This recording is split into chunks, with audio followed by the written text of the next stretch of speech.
November is upon us, we are soon in 2025. This year has gone past way too fast, but we still have 2 months left of gaming, and I have 13 games that look interesting releasing in November, so let's take a look at them. First up we got Hacky, a simulation game that puts you in the shoes of an elite hacker. I really like this idea, love the visuals, but I don't have any coding experience, but the developers have thought about this. This is more of a casual game, and the hacking will be done with simple commands, no coding skills needed at all, and I think you actually can get better at typing by playing this game. The game plays like a roguelike where you are hacking your way into a system and try not to get noticed. The game have a risk-reward system, so do you want to hack further to get more loot, or get out with what you have? A fine balance, and I like when games does this, giving you a bit of stakes. As I mentioned, I really like the style of the game. I get some early 90s vibes from this game, a bit of cyberpunk aesthetics, some basement hacking vibes from this game, and it fits perfectly.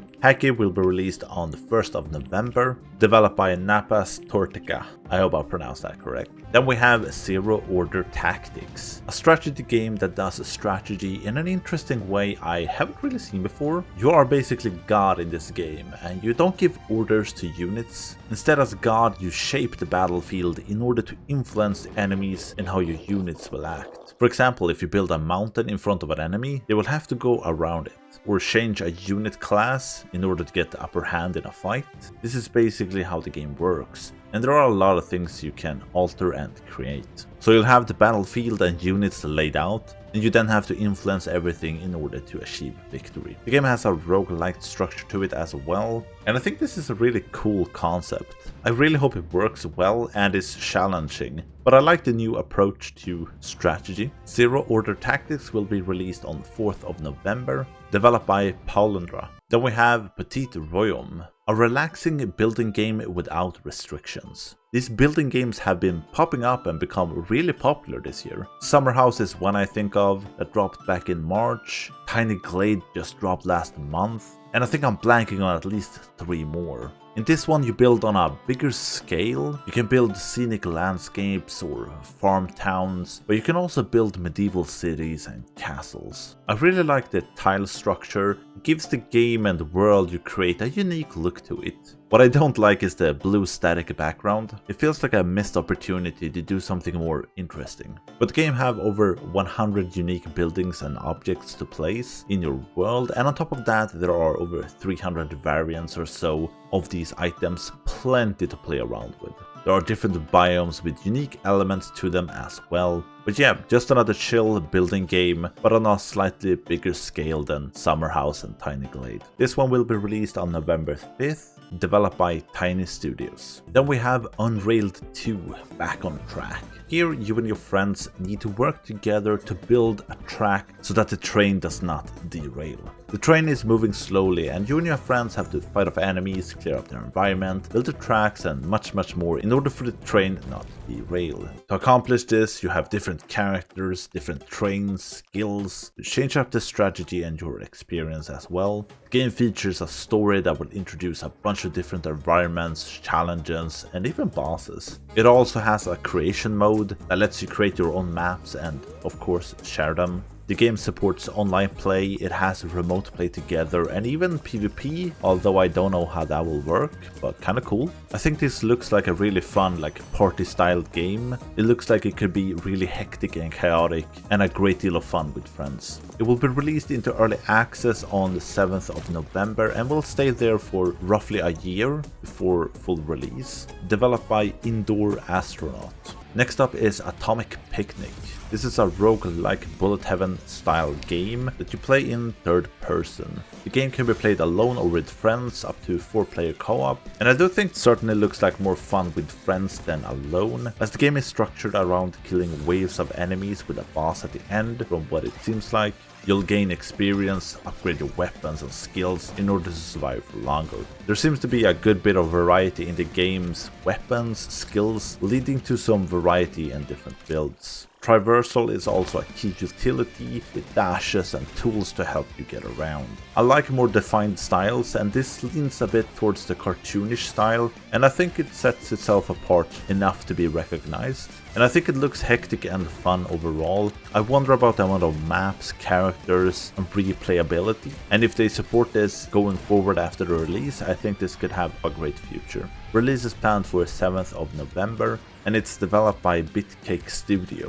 Interesting note here, the publisher is Mad Mushroom. The streamer Asmongold and his organization is the owners, or at least part owners, of Mad Mushroom from what I know. So I would say my expectations for this game is a bit higher because of this. Then we have Ammo and Oxygen, a top-down roguelite shooter. I've played this one and made a video on it. I'll link it below the like button if you're interested in seeing a bit more of the game. The game puts its focus around survival, with enemies being lethal and even more dangerous during the nights. Resources are scarce, oxygen is being depleted when you go outside, you have a flashlight but it needs batteries, and so on. I do like the atmosphere in the game, and that the game is going for survival for as long as you can aspect. And it is definitely a bit more slow and methodical. This one will drop into early access in November, and to me you can really feel that the game still needs a bit more work. The game overall feels a bit stiff to me. Other than that, you have progression and unlocks between runs, a few stat points that you can improve and equipment you can unlock to start with. There is also local co-op, and online co-op will be added, as well as much more content during the early access period. I do like where the game is headed, and hopefully it will become a great game when it hits 1.0. Ammo and Oxygen will be released into early access on November 7th, developed by Petit Royaume. Next up is Tower Factory, an interesting combination between Factorio or similar factory games and a traditional tower defense. I know that a few similar games exist, and I think it's a really interesting combination of game elements. Like, gaining resources in order to produce defenses is nothing new, but having the structure of conveyor belts and then merging components in order to produce towers is relatively new. And in combination with this, you also have a traditional tower defense map with paths and your base at the end you need to defend. You also have exploration. The map you play on is procedurally generated, but it's covered in fog, so a bit of fog of war and exploration is needed. This is also how you win. You need to find the enemy base before the enemy becomes too powerful and overpowers you. I like all of these elements, and it should result in a fairly hectic and challenging game. It is a bit dumb how you have an old school map, but if you purely think of it like a game, I think it's an interesting take on it, and I think it could be really fun. This one will drop into early access on November 7th and will stay in early access for about a year or two. Developed by Geus Caminiti. Then we have Mind Over Magnet. This is a 2D puzzle game. This game is actually created by Mark Brown, who is the creator of the YouTube channel Game Maker's Toolkit. I've actually watched a lot of his videos. I think they're great, and they are focused around how games and elements within games are made.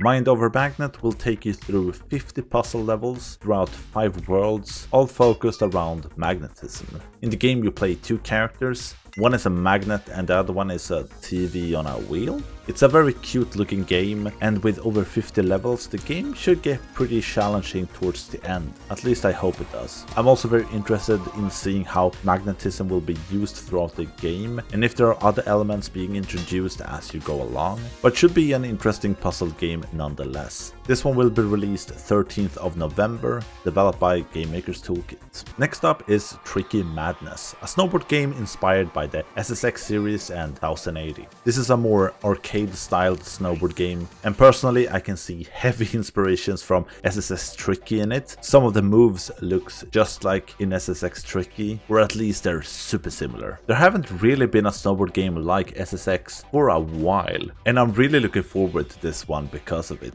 As an arcade-styled game, it's focused around chaining tricks together and gaining the maximum amount of score.